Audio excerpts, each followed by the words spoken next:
দীর্ঘদিন ধরে পুরসুরার জঙ্গলপাড়া গ্রামের ১০০ নম্বর বুথের যে গুরুত্বপূর্ণ রাস্তাটি জঙ্গলপাড়া থেকে বিডিও অফিস পর্যন্ত যাচ্ছে, ওই রাস্তার ড্রেনের ওপর যে প্লেট দিয়ে ড্রেনগুলি চাপা দেওয়া আছে, সেই চাপাগুলি ভেঙে বিপজ্জনকভাবে আছে।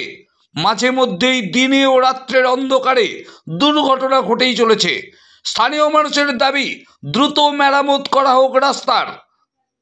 এছাড়াও স্থানীয় মহিলাদের বক্তব্য, রাস্তার ধারে আমাদের সর্বসময় বালতি বা জলের মগ রাখতে বাধ্য হয়, কারণ যখন তখন ঘটে যাচ্ছে বিপদ। তাই জল আর বালতি আমাদেরকে সামনেই রাখতে হয়। দেখুন সেই ছবি। কি বলছেন স্থানীয় মহিলারা, কি বলছেন বিজেপি নেতৃত্ব এই প্রসঙ্গে। সবশেষে পুরসুরার বিডিও কামাল উদ্দিন আহমেদ সাহেব কি বললেন আমরা শুনব। পুরসুরা থেকে অনুপ চ্যাটার্জি রিপোর্ট, নিউজ 7 সকাল লাইভ। পুরুলিয়ার জঙ্গলপাড়া থেকে যে রাস্তাটা বিডিও অফিস যাচ্ছে, একটা গুরুত্বপূর্ণ রাস্তা। এই রাস্তার উপরে দেখা যাচ্ছে যে ড্রেনটা পাস হয়েছে, সেই ড্রেনের উপর কিছু প্লেট দেওয়া আছে, সেই প্লেটগুলো ভেঙে গেছে। কি বলবেন এই নিয়ে? ভেঙে গেছে, বাচ্চারা যাতায়াত করছে, দিন রাত পড়ে যাচ্ছে। পঞ্চায়েত থেকে বলা আছে, বিরোধী বলা আছে, তারা কোনো গ্রাহ্য করছে না, কিছু করছে না। আমরা যাচ্ছি, আবেদন দিচ্ছি, বলছে হ্যাঁ হবে, কিন্তু তা করছে না। কিন্তু সব দুর্ঘটনা হচ্ছে, আমরা কি সবসময় বালতি নিয়ে নিয়ে বসে থাকবো? তাদেরকে দেখতে হবে তো। মানে আপনারা জলের বালতি নিয়ে বসে থাকেন? হ্যাঁ। কেন? পড়ে যাচ্ছে, কারণ জল দিতে হবে, কোথাও লেগে যাচ্ছে।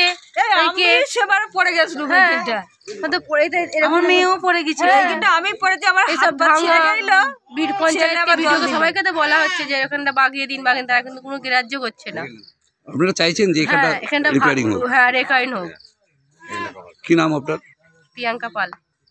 এটা এলাকাটা কোথায়? এটা জঙ্গলপাড়া, পালপাড়া। পালপাড়া। আমি একজন মণ্ডল 2 বিজেপির সদস্য। আমি হচ্ছি মণ্ডলের সদস্য। আমার 100 নম্বর বুথের আমাদের 100 নম্বর বুথের পালপাড়া থেকে, ধানকল থেকে বিডিও অফিস মেন রাস্তা, এখানে প্রতিটি গ্রামে, রসুলপুর, দিবাতপুর, সব গ্রামের লোক এইটা দিয়ে যাতায়াত করে।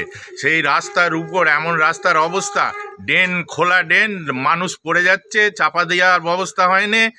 ড্রেনের ওপর দিয়ে যেসব লাগানো আছে, প্লেট ভেঙে গেছে। নিত্য দৈনন্দিন এইসব এতে একদম মানুষ দুর্ঘটনায় পড়ছে। আমরা প্রশাসনকে বলেও আমরা কোনো ব্যবস্থা করতে পারছি না। এইটা যাতে হয় তার ব্যবস্থা করার জন্য আমরা অনুরোধ করছি। আর এতে করে এই ড্রেন খোলা, ড্রেন, আমাদের ডেঙ্গুর এখানে মশার খুব কামড় হচ্ছে। যাতে সুষ্ঠু ব্যবস্থা করা যায়, আমরা প্রশাসনকে বা অঞ্চলকে বা বিডিওর কাছে আমরা এই সব প্রস্তাব রাখছি। আপনার নাম? সনৎ কর্মকার। জঙ্গলপাড়া এলাকা থেকে একটা পালপাড়া হয়ে মেন বাঁধে ওঠার একটা রাস্তা রয়েছে। সেই রাস্তাটা দীর্ঘদিন ধরেই যে ঢালাই রাস্তা হয়েছে এবং পাশে যে আপনার ড্রেন হয়েছে, সেই ড্রেনের ওপর দিয়ে যে প্লেটগুলো পাতা আছে, সেগুলো খুব ভয়ঙ্কর গর্ত হয়ে আছে। ওই ওপর দিয়ে মানুষকে, স্কুল ছাত্রছাত্রীদিকে যেতে হচ্ছে প্রতিনিয়ত বিপদের ঝুঁকি নিয়ে। কি বলবেন? না, হ্যাঁ, ওইটা আপনার নলেজে আছে। আমরা অলরেডি একটা স্কিম করেছি, ওটাকে রিপেয়ার করার ব্যবস্থা করে দিচ্ছি।